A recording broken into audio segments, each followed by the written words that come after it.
Cara, é muito legal. Acaba que o bom do podcast mesmo, desse ambiente, que fica bem informal, a gente pode realmente contar. Porque no Instagram, muitas das vezes, a gente vem ali, né, falando de trabalho, serviço, BO, e às vezes a gente não tem a oportunidade Tem que ser rápido. Tem que ser rápido, o videozinho tem que ser rapidinho, você tem né? que ficar de olho no tempo. Ali, ela vai acabar. Vou ter que gravar de novo. Exatamente. E aqui, como até mesmo o Daniel comentou comigo, cara, vem tranquilo, é um bate-papo, e realmente a ideia é bater um bate-papo entre amigos aqui, e aí ter a oportunidade de contar, né, a nossa trajetória. E aí o pessoal começa a se identificar e ver o seguinte, porque às vezes no Instagram, quando a gente chega nas feiras, né, o Horácio pode falar bem disso, o pessoal fala assim, pô, te sigo, acho super incrível os equipamentos, a parceria que você tem, mas eles não sabem que a gente começou como todo mundo. Somos seres humanos normais como todo mundo. E eu comecei vendendo salgadinho na porta da oficina do meu tio. Caramba! Salgadinho de festa. É isso mesmo. Achei que era salgadinho. Não, de festa mesmo. De festa mesmo. E já toda a família do meu pai, eles são eletricistas ou voltados pro ramo de oficina. E voltado pro ramo de elétrica, sabe? Ah, legal. E aí, ali meus 13 anos, mais ou menos, 12 anos, fui descobrir depois, né, que era por uma questão até mesmo de necessidade da minha casa, né, dos meus pais. Minha mãe já fazia salgadinho, colocou eu ali para vender e o meu irmão trabalhava na oficina onde que eu iria começar depois de um tempo. Minha mãe só deixou porque o meu irmão trabalhava ali. Ela comentou, ó, fica vendendo ali por perto, salgadinho e tal. E enfim, fui pra rua mesmo, vender salgadinho. E aí, passou um tempo, o meu tio precisando, né, de auxiliar, comentou com meu pai e perguntou se eu não poderia ir pra lá. Mas isso já tinha uns 2 anos, mais ou menos, né? Então já tinha meus 15 anos. E foi aí que eu comecei na oficina do meu tio. Eletro João, Avenida das Américas, 400. Eletro João, bem raizão mesmo. Que legal, cara. E foi lá que eu comecei com os meus 15 anos, 15, 16 anos, comecei lá. E o meu tio, né, acaba que a grande maioria dos eletricistas de Betim, cidade de 400 mil habitantes aí, não é tão grande, mas também não é pequenininha, várias autoelétricas lá hoje, eu arrisco dizer, mais de 7, 10 autoelétricas lá, são todas pessoas, parentes ou não, diretamente do meu tio ou pela esposa dele, minha tia Marlene, que aprendeu com ele. Então, eu sou mais uma oficina que saiu da Eletro João lá de Betim, foi assim que eu comecei. A praga se espalhou ali. A praga se espalhou. Exatamente. Então, o meu tio João, aí vai Elias, Eliseu, Marquinhos, todo mundo eletricista. E o meu pai, não sei se por felicidade ou não, é o único que não trabalha com carro, que não trabalhou com carro. Minha avó, quando meu pai era pequenininho, chegou a ser ajudante do meu tio. Porém, meu tio saía da oficina meio mamadinho.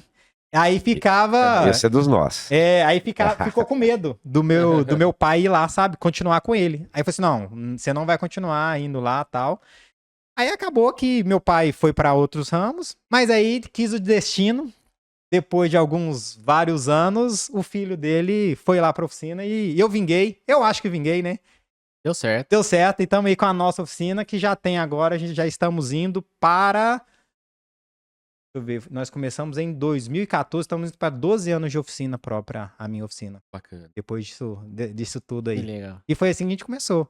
Então a oficina, a família do meu pai, todo mundo tem uma ligação ou é realmente 100% eletricista. Olha Então que legal. vim de lá. Foi assim que começamos. Bacana demais. Essa profissão de eletricista, né? A gente percebe que tem muita gente que trabalha no ramo, né? E tem muita gente que apanha um pouquinho em alguns testes mais simples, né, Rafa? Sim. E porque assim, ó, porque quando o cara enxerga, por exemplo, um semi-eixo quebrado, ele viu que está quebrado. Ele viu a pastilha gasta, a pastilha de freio, a pastilha está gasta. Mas a eletricidade ele não vê, né? Exatamente. Não é verdade? Exatamente. Esse é o BO. Esse é o grande BO, né? Inclusive tem umas perguntas aqui, ó. Vê aí, o Daniel, para mim. A gente já começa Qual que você quer? prensando aqui, quer ver? Ó? Vai ter bastante, hein? Pessoal dando boa noite. Eu vi alguém comentou sobre consumo, alguma coisa aí. Aqui, não é? Qual o consumo tolerável em um veículo com uma bateria de 60 amperes? Já vamos direto, Oh. já? Já vai? Papo. Olha, caramba. Papum. Pera aí, olha, Marcos Ferreira. é o Marcos Ferreira. Já pode mandar Marcos bala. Ferreira, então vamos lá. A gente vai e volta aí nos É bate-papos. isso aí. É, porque a ideia também aqui, né, Rafa? É que é como você mesmo já comentou, Sim. aquele bate-papo de boteco. É, O assunto entra no vai, o assunto, assunto vai no vem. outro. E a ideia é o quê? As pessoas te conhecerem, Sim, né? E também a gente levar um pouquinho de Conhecimento, aprendizado, claro. conhecimento pro pessoal, né? pode. É isso aí. Então vamos lá. Algo interessante, né? Falando de elétrica, aí eu gosto sempre de trazer a questão para a galera, para eles não terem simplesmente um valor pré-definido na cabeça. Porque eu poderia virar aqui e falar assim: o valor é 10% da bateria, da corrente Aham. nominal. É um valor que vai estar próximo ali do que a gente considera legal? Sim. Porém, sempre tem a questão da prática, o dia a dia e as particularidades. Então, de uma certa maneira, aí para uma bateria de 60 amperes, o pessoal costuma falar assim, no máximo 60% da capacidade. Porém, você fala assim, 600 miliamperes, é muita coisa. Muita coisa. E às vezes a gente vê justamente isso, talvez por aquela questão que a gente falou aqui. É a internet, você tem que jogar, você tem que dar uma resposta pro pessoal. Aham.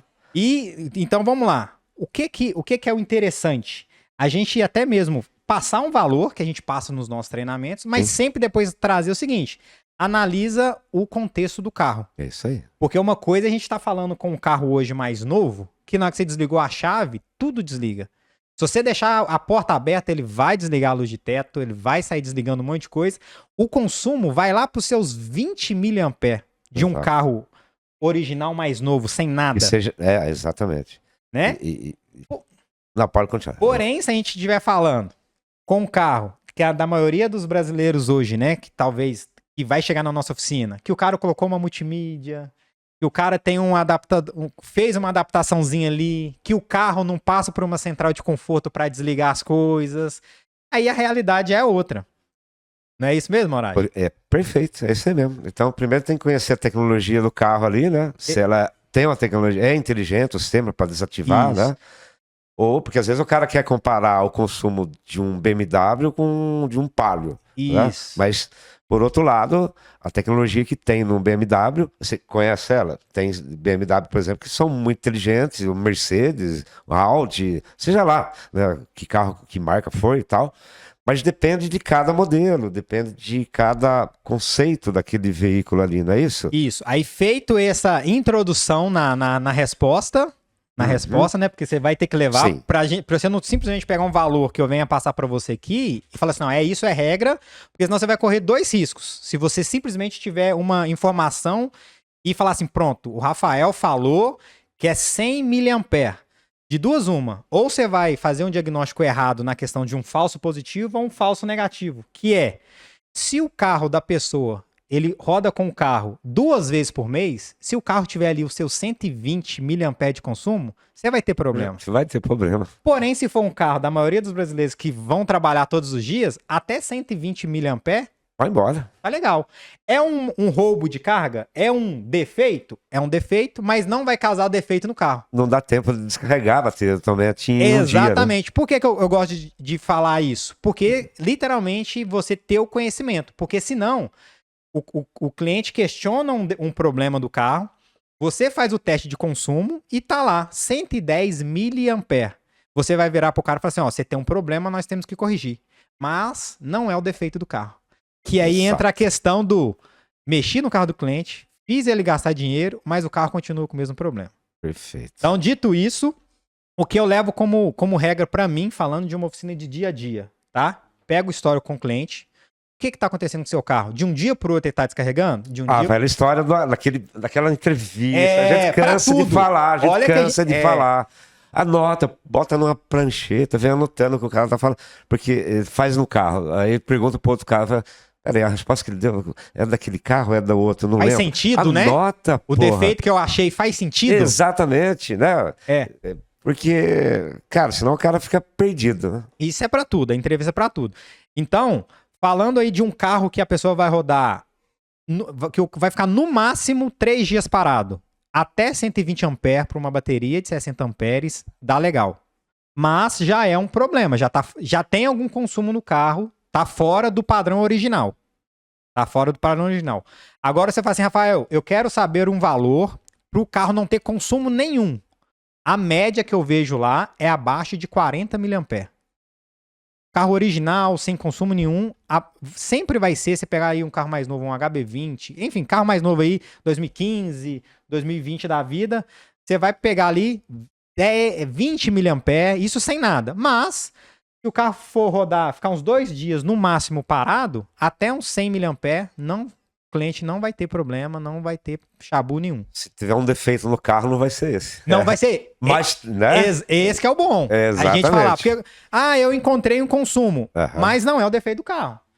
Então você não para ali, não vira pra pessoa e fala que você tem que desmontar painel, que você tem que fazer todo aquele BOzaço. Não, porque esse não é o defeito do carro.